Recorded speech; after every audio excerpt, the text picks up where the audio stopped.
Good afternoon. I'm a social service professional, and my major of both my undergrad and graduate school is social work. Every time when I chat with a stranger, soon it comes to either of these two sentences, and the conversation gets quite embarrassing. People often look so confused, and their reaction basically depends on their personalities. For example, if I have a nice people standing in front of me, she'll probably give me a polite smile and say, "Oh, what is that?" But if I had a mean people right there, I'll probably just have rolling eyes and never heard of it. Since your teacher already reminded me not to make this TED Talk lecture, I'm not going to repeat the elaborate academic definition of social profession to you, which I usually throw back to those mean people. Here, I just want to say that at this moment in China, we have over 30,000 registered licensed social workers and over 10 million people working for social service agencies. It is not a rare job in China, like chicken assessors or theologian, but still, people don't know who we are and what we do. And I'll put that as the first unusual aspect of my career, a big but hidden group. So what does social work do exactly? Social worker, I found a much less academic definition for you here. Helping people and get paid. Social workers help all kinds of different people. For example, we help elderly, we help women, we help kids, unemployed, low incomes, and disabled. Oh, I love Simpsons, by the way. But no pets, unfortunately. Sounds terrific, right? You can be good and you can be rich. Yay! So let's take a look at how rich you can be by doing my job. So on the left side of the chart is an average salary of a social worker in Shenzhen, Hong Kong, and the United States. And on the right side, you can see the average income of all kinds of different jobs in these three different locations. Since the number is quite small, I'll just say that in Shenzhen, a social worker averagely earns 5,000 RMB a month. I'm not sure how many of you here today know the number of your tuition here. Anyone? If you do, then you better have a better idea of this chart. So simply put, a social worker oftentimes earns less than average, except for Hong Kong. You know, when I study at Columbia, and I get to know many new friends in New York, and if I introduce myself like, "Hey, I'm a student of Columbia," and people will usually be quite impressed and then say, "Wow, you must be very smart." But if I introduce myself like, "Hi, I'm a student of Columbia School of Social Work," and people will be like, "Oh, you must be very nice." Yeah, people say that because they knew that I probably never be able to buy a big house in my lifetime by doing my work. But still, I have to pay my $50,000 tuition to get my degree, the same amount of student of law school. It doesn't make much sense as an investment, right? So this is the frustrating aspect of my career, that it doesn't take me to either fame or fortune.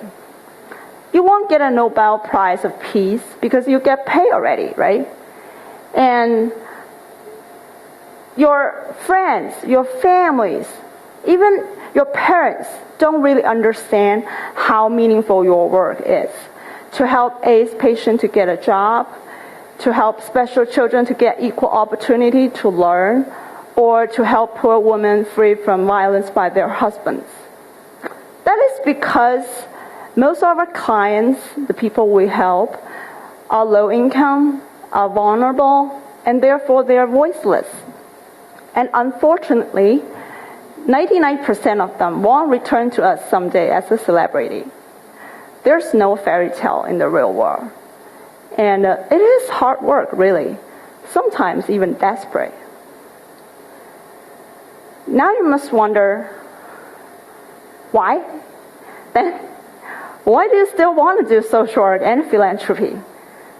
Is that because I'm super kind, or because I love helping others? No. To be honest with you, I love myself more than anyone else. I don't want to be poor or suffering.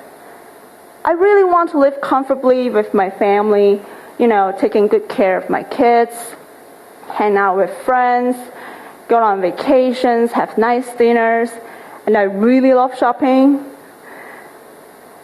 I think the real unusual aspect of social work profession that no any other career can do is that it makes me truly authentic. I'm sure many of you know that authentic means honest, right? But authentic also means not hiding your flaws and desires. The core value of social work profession is humanity, same as doctors. But sometimes our work is even harder than doctors because we have to make our clients to trust us, including drug addicts and criminals. Doctor doesn't have to know why his patient wants to kill himself, but we do.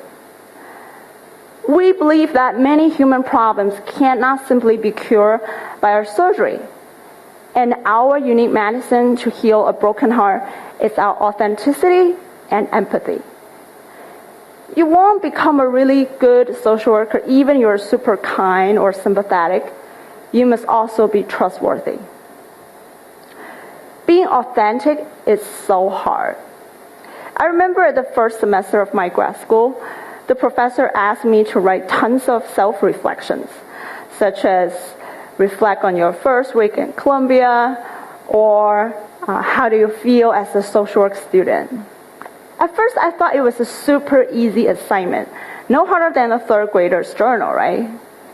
And guess what grade I got when I turned in my homework? I got an F.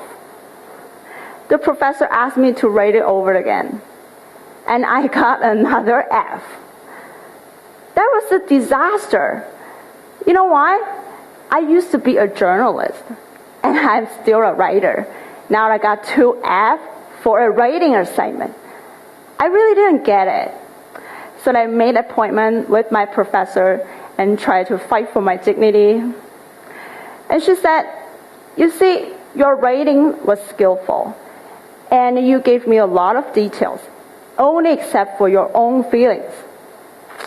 I was like, well, don't you see my feelings are in those details?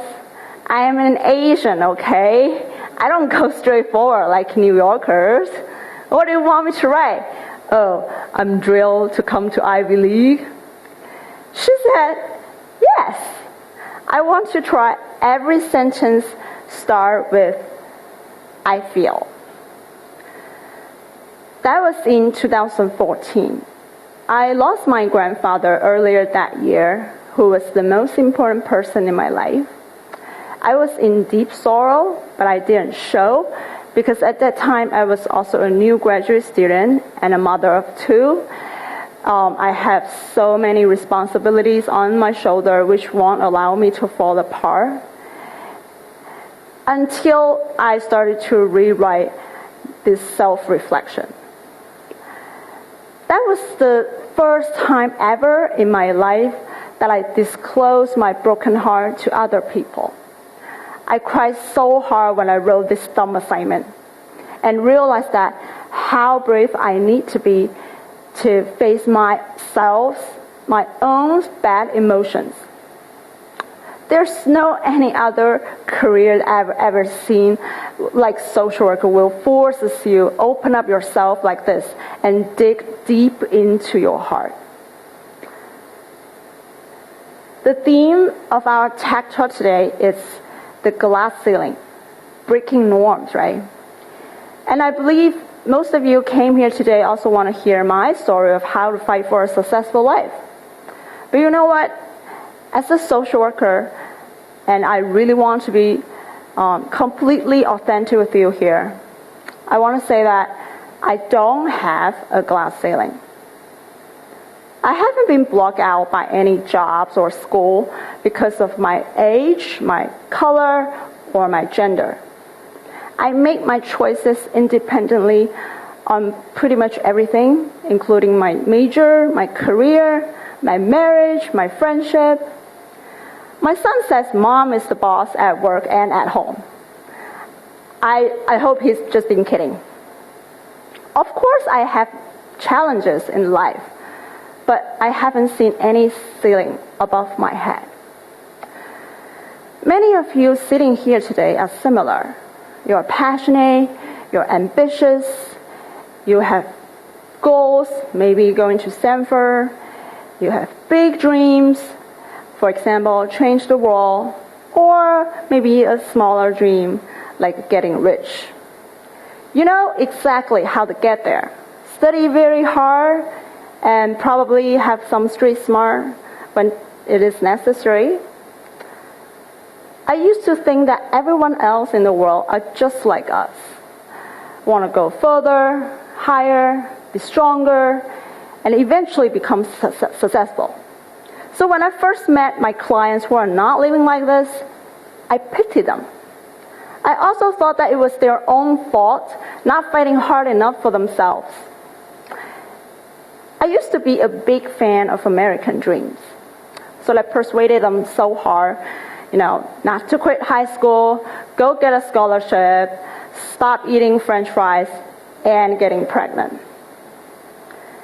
And one day a colleague asked me, Didi, have you ever been bothered by money? I mean, live the moment just to survive? I said, no. He said, I have. I used to weigh 300 pounds because McDonald's was the cheapest. I know I better go to gym or eat more salad, but I can't afford it. Same as your clients. Of course, he knows that going to college is nice, but he needs money and he needs a job right now. People make their best choices under their own circumstances, not yours. From that moment, I realized that the world is not equal to all. People don't get the same game to play. Going to school is a privilege. Having dreams is a privilege. Even the glass ceiling is a privilege. At least you are aiming high. An educated mind shouldn't take all the credits of his own success, but not given a dime to where he comes from. I really love social work profession because it shows me what true humanity is. It is not just saving lives, but to understand that no one is born to be a loser. No one is born to be lazy, to be selfish, or to be weak and violent. As we get to know more about the world, we'll understand that it's not our IQ, not our money, but humanity to take us further, higher, and stronger. Thank you.